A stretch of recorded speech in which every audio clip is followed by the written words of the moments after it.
कैसे हो आप सभी दोस्तों। जैसा कि हम करंट अफेयर के टॉपिक लेकर आते हैं, उसी श्रृंखला में अब फिलहाल चर्चा में बना हुआ चंद्रयान 3।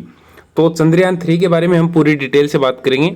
कब लॉन्च किया गया, क्या ये मिशन है, और चंद्रयान नाम से अब तक इसरो कितने मिशन भेज चुका है, और ये इसरो की डिटेल, चंद्रयान फर्स्ट की डिटेल, चंद्रयान सेकंड के बारे में जानेंगे और चंद्रयान थर्ड के बारे में जानेंगे, और आज क्या पोजीशन है उसके बारे में जानेंगे, और विभिन्न देशों से जो प्रतिक्रियाएं आई हैं उसके बारे में जानेंगे। इससे हमारे जनरल नॉलेज के लिए भी अच्छा है और परीक्षा की दृष्टि से तो ये बहुत ही ज़्यादा महत्वपूर्ण टॉपिक है, क्योंकि आगामी परीक्षा में एक या दो सवाल चंद्रयान से पूछे ही जाने हैं। तो इसके लिए आप ध्यान से इस वीडियो को देखिए और फिर पूरा एनालाइज करके आपको ये महसूस होगा कि चंद्रयान 3 कहाँ से शुरू हुआ था, उसका भूत क्या था और उसका भविष्य क्या है। चलिए बिना टाइम खराब किए हुए हम मिशन चंद्रयान के बारे में जानते हैं। अब चंद्रयान के बारे में जानने से पहले हमें जानना होगा कि ये किस संस्था के द्वारा या फिर किस संगठन के द्वारा किसके द्वारा ये लॉन्च किया जाता है। तो हर देश की एक अंतरिक्ष स्पेस एजेंसी होती है, उसी तरह भारत की भी एक स्पेस एजेंसी है। भारत की जो स्पेस एजेंसी है उसका नाम है इसरो। उस भारत की स्पेस एजेंसी का क्या नाम है? भारत की स्पेस एजेंसी का नाम है इसरो। भारत की स्पेस एजेंसी का नाम है इसरो, ISRO। इसका मतलब है इंडियन स्पेस रिसर्च ऑर्गेनाइजेशन, मतलब कि भारतीय अंतरिक्ष अनुसंधान केंद्र इसका पूरा नाम है। और इसकी स्थापना की बात करें तो इसकी स्थापना 15 अगस्त 1969 को हुई थी। 15 अगस्त 1969 को हुई थी। और इसके संस्थापक माने जाते हैं, फिर जिनके दिमाग की सोच थी वो थे विक्रम साराभाई। वो कौन थे? विक्रम साराभाई। विक्रम साराभाई के दिमाग की सोच है, चूंकि यही इसरो के पहले अध्यक्ष हैं। इसरो के पहले अध्यक्ष की बात करें या फिर संस्थापक की अगर बात करें तो वो विक्रम साराभाई हैं।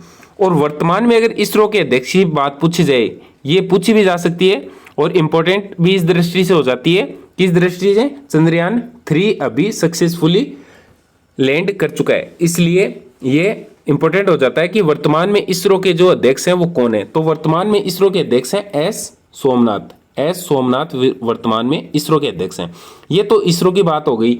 अब बात करते हैं कि इसरो जो अपना जो यान है, जो भी रॉकेट लॉन्चिंग वगैरह कहाँ से करता है, तो इसरो अपनी जो लॉन्चिंग है वो सतीश धवन के अंदर, जो कि श्रीहरिकोटा आंध्र प्रदेश के अंदर स्थापित है, वहां से अपने यान वगैरह प्रक्षेपण केंद्र है इनका, वहां से ये लॉन्चिंग करते हैं। ये पूरी डिटेल जो अब तक बता दी गई है कि इसरो की स्थापना 15 अगस्त 1969 को हुई थी। हेडक्वार्टर इसका बेंगलुरु के अंदर है। पहले अध्यक्ष इसके विक्रम साराभाई है, वर्तमान अध्यक्ष एस सोमनाथ है, और इसकी लॉन्चिंग सतीश धवन के अंदर श्रीहरिकोटा से की जाती है। उसके बाद में अगर अभी हाल ही में ये क्यों चर्चा में बना हुआ है चंद्रयान 3, तो इसके पीछे है कारण। अभी हाल ही में 2-3 दिन पहले यानी कि 23 अगस्त को शाम को 6:04 के ऊपर 23 अगस्त 2023 को चंद्रयान 3 जो कि इसरो का मिशन था, उसने चंद्रमा यानी कि चांद के दक्षिणी ध्रुव पर सफलतापूर्वक लैंड कर लिया गया, जो पूरे समूचे विश्व के साथ साथ भारत के लिए बहुत ही ज्यादा प्राउड का मूवमेंट है और भारत के लिए बहुत ही गौरवान्वित करने वाला ये मूवमेंट है। 23 अगस्त 2023 को 6:04 पर। इसके बारे में जानने से पहले चंद्रयान 3 सीधा तो हो नहीं सकता, फर्स्ट, सेकंड और थर्ड इस हिसाब से हुए होंगे। तो चंद्रयान फर्स्ट कब भेजा गया था, उसकी क्या डिटेल है, एक बार उसके बारे में हम जान लेते हैं। उससे पहले अगर स्लाइड में बात करें हम, तो चंद्रमा की सतह पर सॉफ्ट लैंडिंग करने वाला संयुक्त राज्य अमेरिका, रूस और चीन की कतार में अब भारत शामिल हो गया। चूंकि भारत चंद्रमा की सतह पर, गौर से सुनिएगा, चंद्रमा की सतह पर भारत सॉफ्ट लैंडिंग करने वाला चौथा देश बन गया है। सरल शब्दों में आप समझ सकते हैं कि अमेरिका, रूस और चीन के बाद में भारत चौथा देश बन गया है जिसने अपना मिशन चांद के ऊपर भेजा है। ये पॉइंट यहीं पे रहने दीजिए और आप एक बार, मैं 2-3 बार इसको इसलिए रिवाइज कर रहा हूं इस पॉइंट को, क्योंकि भारत चांद पर पहुंचने वाला चौथा देश बन गया है, चूंकि भारत चांद के दक्षिणी ध्रुव पर पहुंचने वाला पहला देश बन गया है। कौन सा देश बनाया? भारत। केवल और केवल आज तक भारत ही पहुंचा है, जो कि 23 अगस्त 2023 को चंद्रमा के दक्षिणी ध्रुव पर पहुंचा है। साउथ पोल के ऊपर चंद्रमा के अभी तक ओनली फॉर भारत पहुंचा है और चंद्रमा की सतह पर पहुंचने वाला भारत चौथा देश है।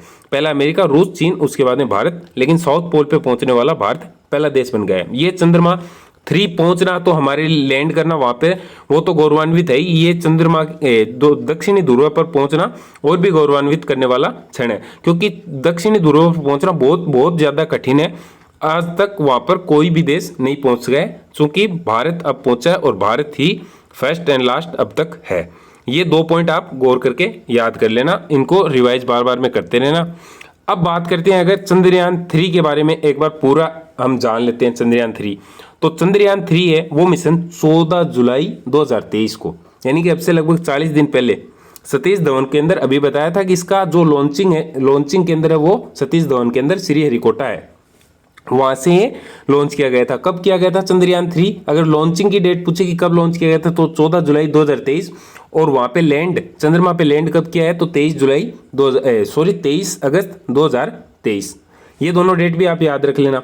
अब बात करें कि 14 जुलाई 2023 को 2:35 पर दोपहर के अंदर ये लॉन्च किया गया था। इसमें एक स्वदेशी लैंडर मॉड्यूल और प्रोपल्शन मॉड्यूल पीएम और एक रोवर शामिल है, जिसका उद्देश्य अंतर्गृहीय मिशनों के लिए आवश्यक नई प्रौद्योगिकी को विकसित करना एवं प्रदर्शित करना है। यानी कि इसके अंदर जो लैंडर और रोवर है, लैंडर विक्रमी है वही, और रोवर भी, रोवर का नाम भी प्रज्ञानी रखा गया है, ये इसके अंदर है। और जो वहाँ पे नई टेक्निक है उसके बारे में पता लगाना है, उसके बारे में, खनिजों के बारे में पता लगाना है। अब इसकी अगर रॉकेट की बात करें कि कौन से रॉकेट से इसे लॉन्च किया गया था, तो रॉकेट था इसका वो LVM-3M4 था। इसका रॉकेट था LVM-3M4 लॉन्चर रॉकेट था। इस रॉकेट को बाहुबली उपनाम से भी जाना गया है, बाहुबली उपनाम से भी इस रॉकेट को जाना गया है, बाहुबली उप, लेकिन आप LVM-3M4 के नाम से इसे याद रख लेना। इसका अगर टोटल वजन की बात करें तो टोटल वजन इसका था 3900 किलो, यानी कि 3900 kg इसका टोटल वजन था। और अगर इसकी खर्च की बात करें तो खर्च इसके अंदर 615 करोड़ रुपए खर्च आया है। 615 करोड़ रुपए खर्च इसके अंदर, इस मिशन के अंदर आया है। और अगर आगे इसके मिशन उद्देश्य की बात करें तो उद्देश्य जो कि आप सबने भी देख लिया होगा, सुन लिया होगा कि इसके उद्देश्य क्या क्या है। तो चंद्रमा के दक्षिणी ध्रुव के पास पानी की खोज करना, चूंकि चांद पर पानी है, इसकी खोज हमारा मिशन चंद्रयान फर्स्ट कर चुका है, जिसकी हम आगे बात करेंगे। चंद्रमा के दक्षिणी ध्रुव पे पानी है या नहीं है, इसकी खोज चंद्रयान 3 के द्वारा की जानी है। खनिज भंडारों का पता लगाना और रोवर को चंद्रमा पर घूमते हुए प्रदर्शित करना, वैज्ञानिक प्रयोगों का संचालन करना। रोवर पर 2 पेलोड है जिन्हें चंद्र सतह की रासायनिक खनिज संरचना अध्ययन करने, चंद्र पर मिट्टी, चट्टानों में मैग्नीशियम, एल्यूमिनियम और लोहे जैसे तत्वों की संरचना निर्धारित करने के लिए डिजाइन किया गया। मोटे तौर पर आप ऐसा समझ सकते हो कि चंद्रयान 3 जो उसका उद्देश्य क्या है अभी, कि खनिजों की खोज करना, पानी की खोज करना और वैज्ञानिकों द्वारा जो भी उन्हें रासायनिक और खनिज संरचना के अध्ययन के लिए भेजा गया है, जैसे मिट्टी किस प्रकार की, उसमें कौन कौन से तत्व मौजूद है, इसके बारे में पता लगाना इसका मुख्य उद्देश्य है। अब नेक्स्ट बात करें अगर, तो नेक्स्ट है चंद्रयान 3 क्या काम करेगा। तो ये पहले बता चुके हैं कि चंद्रयान 3 लैंडर, रोवर और प्रणोदय मॉडल से मिलकर बना हुआ है। प्रणोदय मॉडल लैंडर और रोवर को 100 किलोमीटर की चंद्र कक्षा में ले जाएगा। सेंसर और कैमरे से युक्त लैंडर रोवर की सुरक्षित तैनाती करेगा और रोवर चंद्रमा की सतह और वातावरण का अध्ययन करेगा। अब चंद्रयान 3 की विशेषता के बारे में बात करें तो इसके अंदर जो लैंडर है उसका नाम भी विक्रमी है, चूंकि चंद्रयान 2 के अंदर भी लैंडर का नाम विक्रमी था और विक्रम नाम विक्रम साराभाई के नाम पर पड़ा है। चूंकि पहले बता चुके हैं कि विक्रम साराभाई इसरो के संस्थापक थे और पहले अध्यक्ष थे। अब बात करें कि जो रोवर है, रोवर का नाम है प्रज्ञान। प्रज्ञान शब्द संस्कृत भाषा से लिया गया है, जिसका अर्थ है ज्ञान से, यानी कि चंद्रमा की सतह पर ज्ञान को इकट्ठा करना, खनिज, पानी, रासायनिक, मैग्नीशियम इत्यादि तत्वों की खोज करना। ये लैंडर पर वैज्ञानिक पेलोड का उद्देश्य चंद्रमा के पर्यावरण विभिन्न पहलुओं का अध्ययन करना। इस पेलोड में चंद्रमा पर आने वाले भूकंपों का अध्ययन, सतह के तापीय गुण, सतह के प्लाज्मा, पृथ्वी तथा चंद्रमा के बीच की सटीक दूरी का मापन करना शामिल है। चंद्रयान 3 के प्रणोदन मॉडल में एक नया प्रयोग किया गया है, जिसे स्पेक्ट्रोपोलेरिमेट्री ऑफ हैबिटेबल प्लेनेट अर्थ सेप कहा गया है। सेप का लक्ष्य परावर्तित प्रकाश का विश्लेषण कर संभावित रहने योग्य छोटे ग्रहों की खोज करना है। ये इसकी विशेषताओं में शामिल है। नेक्स्ट अगर बात करें जो विक्रम लैंडर है उनके बारे में और प्रज्ञान रोवर के बारे में। तो इसका जो मिशन था उसको लाइफ नाम दिया गया था, मिशन को लाइफ नाम दिया गया था। इसकी जो कैपेसिटी है वो है 1 लूनर डे की।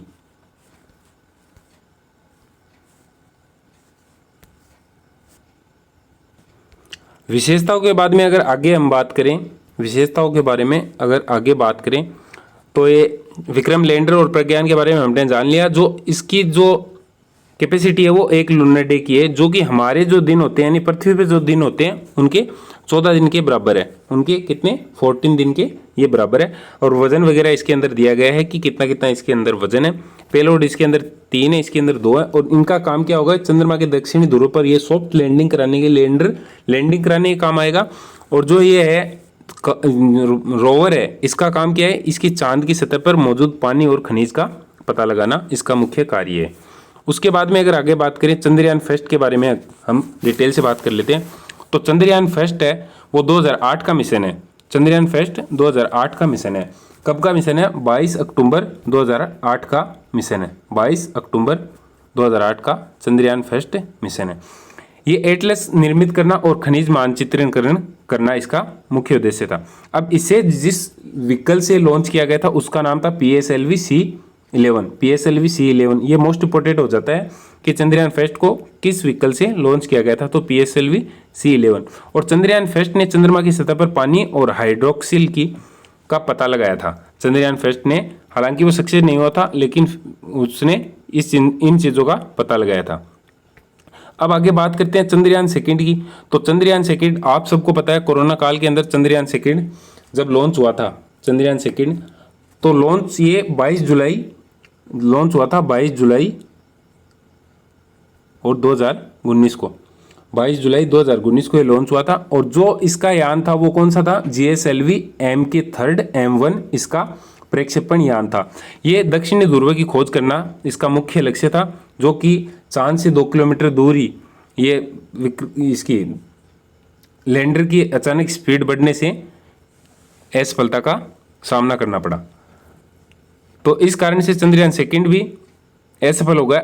उसके बाद में चंद्रयान 3 मिशन को लॉन्च किया गया था। अब चंद्रयान 3 मिशन सक्सेस हो चुका है। उसके साथ ही दुनिया की प्रतिक्रियाएं आई हैं, बधाई देना इसके अंदर शामिल हो गया है। अब चंद्रयान पर लैंड करने वाले जो देशों के बारे में बात कर ली है और भारत ने दक्षिण ध्रुव पर बात की है। पहला भारत ये देश बना है। अब बात करते हैं दक्षिण ध्रुव पर लैंड करना इतना कठिन क्यों है और आज तक कोई देश क्यों नहीं जा पाया है। तो सरल तथ्यों में समझेंगे कि वहाँ पे सूर्य किरणें नहीं पहुँचती है। तो सूर्य किरणें नहीं पहुँचती तो वहाँ पर एकदम से घोर अंधेरा है। और क्रेटर यानी कि जो गड्ढे हैं वो बड़े बड़े गड्ढे हैं वहाँ पर, और अति न्यून तापमान है वहाँ पर। 200 डिग्री सेल्सियस वहाँ पर तापमान है। 200 डिग्री सेल्सियस वहाँ का क्या है, तापमान है। 200 डिग्री सेल्सियस वहाँ का तापमान है। और भूमि है वो एकदम से समतल नहीं है। भूमि एकदम से समतल नहीं है। इस प्रकार से चंद्रयान फर्स्ट, चंद्रयान सेकंड और चंद्रयान 3 के बारे में हमने आपको समझाने की कोशिश की है। आशा करते हैं कि आपको ये वीडियो पसंद आया होगा, आपको महत्वपूर्ण जानकारी प्राप्त हुई होगी। फिर भी हमारी तरफ से किसी प्रकार की त्रुटि रह जाती है, किसी प्रकार की गलती होती है तो आप कमेंट सेक्शन में ज़रूर सुझाएं। जय हिंद, वंदे मातरम। और इसरो ने बहुत ही शानदार कार्य किया, इसलिए इसरो को और पूरे भारतवर्ष को बहुत बहुत बधाई। जय हिंद, धन्यवाद।